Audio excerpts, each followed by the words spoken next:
আসসালামু আলাইকুম, কি অবস্থা সবার, কেমন আছেন? আরও একটা নতুন ডেইলি ব্লগে সবাইকে ওয়েলকাম করছি। জয়পুরহাটের মেয়ে। আজকে একদম সকালবেলা উঠে প্রথমে যেটা করছি, সারফরাজের টিফিনটা রেডি করছি। কারণ প্রত্যেক দিন সকালবেলা উঠে দেখা যায় যে টিফিনটা আগে রেডি করতে হয়, কারণ যেদিন আসলে স্কুল থাকে না সেই দিনের বিষয়টা হয় আলাদা। তবে যেদিন স্কুল থাকে সকালবেলা উঠে সারফরাজকে একটু হালকা পাতলা কিছু একটা খেতে দেই, আর তার পাশাপাশি টিফিনটা রেডি করে দেই। যদিও সকালবেলা এত সকালে আসলে বাচ্চা কিছু খেতে চায় না, তারপরও দেখা যায় যে যেটা ওকে টিফিনে দেই সেটাই বলি যে একটু খেয়ে যাও, তাতে করে একটুখানি ভালো লাগবে।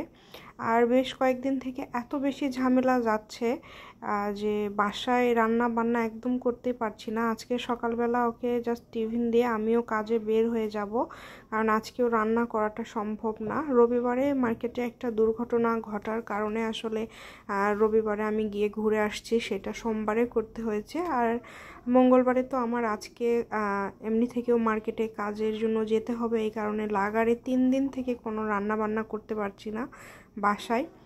তো সকালবেলার যে কাজগুলো ছিল সেটা চটফট করে দেন তারপরে মার্কেটে বেরিয়ে গিয়েছি।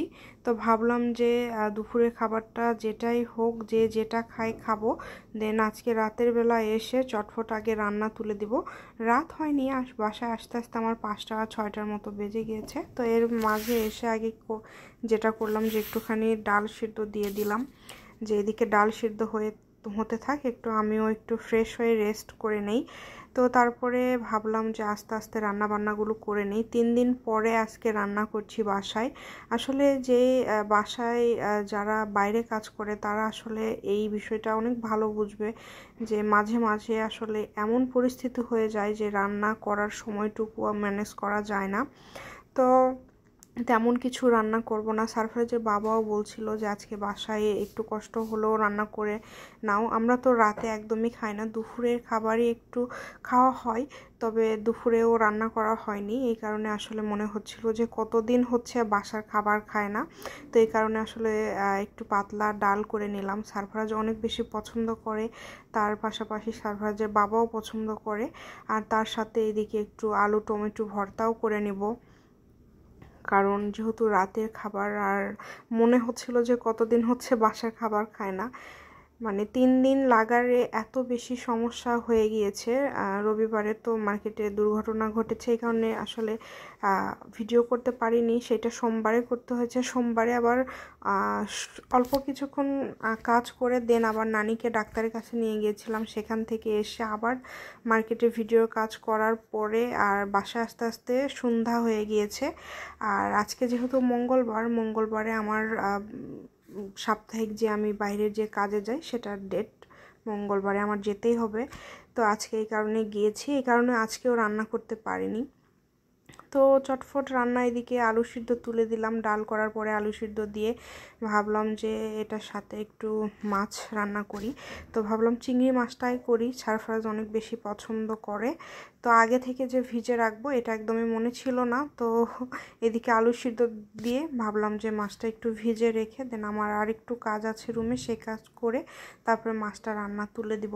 তো এর মধ্যে আরও অনেক কিছু আসলে ছুটকা মুটকা অনেক কাজ থাকে, যেমন পেঁয়াজ কাটা থেকে শুরু করে রান্নার সব কাজই যেহেতু আমি একা হাতে করি, তো সেক্ষেত্রে একটু হিমশিম খেয়ে যাই সব সময়।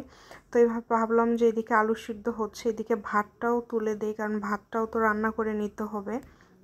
তো তারপরে এখন আমি মাছটা রান্না করব। এর মধ্যে মাছ কিন্তু আমি কেটে নিয়েছি, পেঁয়াজ মরিচ কেটে নিয়েছি। অনেকেই অনেকভাবে মাছ রান্না করে, যদিও আমি অনেকভাবে করি। তো আজকে একটু যেহেতু পাতলা ডাল করেছি, তাই একটু দো পেঁয়াজি টাইপের রান্না করছি পেঁয়াজ মরিচ দিয়ে।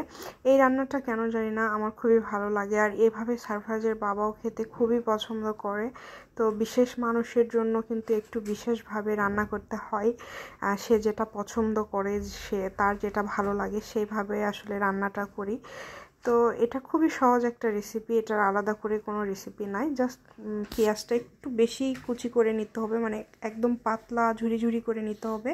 তারপরে হালকা পাতলা হলুদ, তারপরে ধনিয়ার গুঁড়া, তিয়াল দিয়ে ভালোভাবে কিন্তু লবণ দিয়ে মাখিয়ে নিতে হবে, মানে পেঁয়াজটা এমনভাবে মাখতে হবে আমরা ঠিক আম যেভাবে মাখি না, কুচি করা আম যেভাবে মাখে খাই।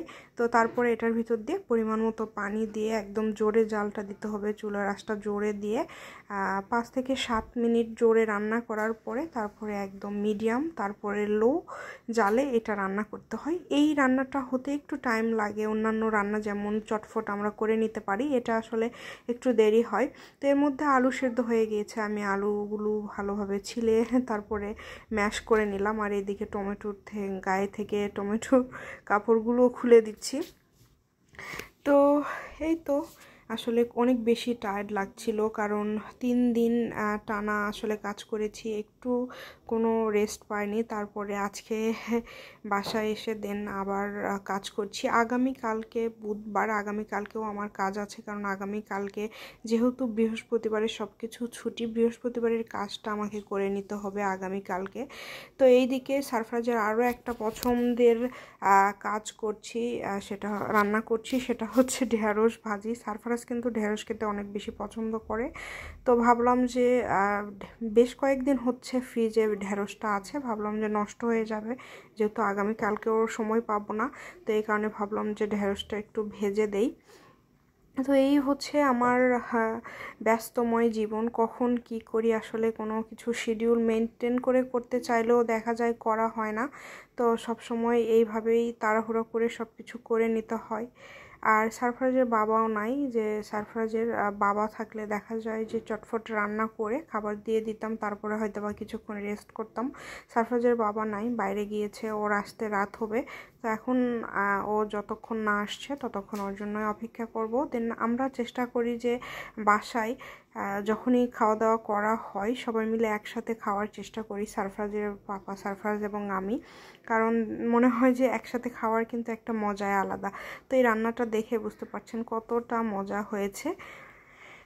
এটা খেতে আসলে অনেক টেস্ট হয়েছে। আমি একটুখানি হালকা মুখে দেখলাম, দিয়ে জাস্ট টেস্ট করে দেখলাম, তো খুবই ভালো লেগেছে আমার কাছে যে সারফরাজ এখন আগের থেকে অনেক বেশি সব কিছুতে অনেক বেশি অ্যাক্টিভ হয়েছে, এবং ওর কাজগুলো আমাকে আলাদা করে করতে হয় না, এটা আমার কাছে খুবই ভালো লেগেছে। ও মানে ওর নিজের মতো করে সব কিছু গোছায় নেয়, সব কিছু করে নেয়। তো এই দিক থেকে আমি একটু রেস্ট পাই।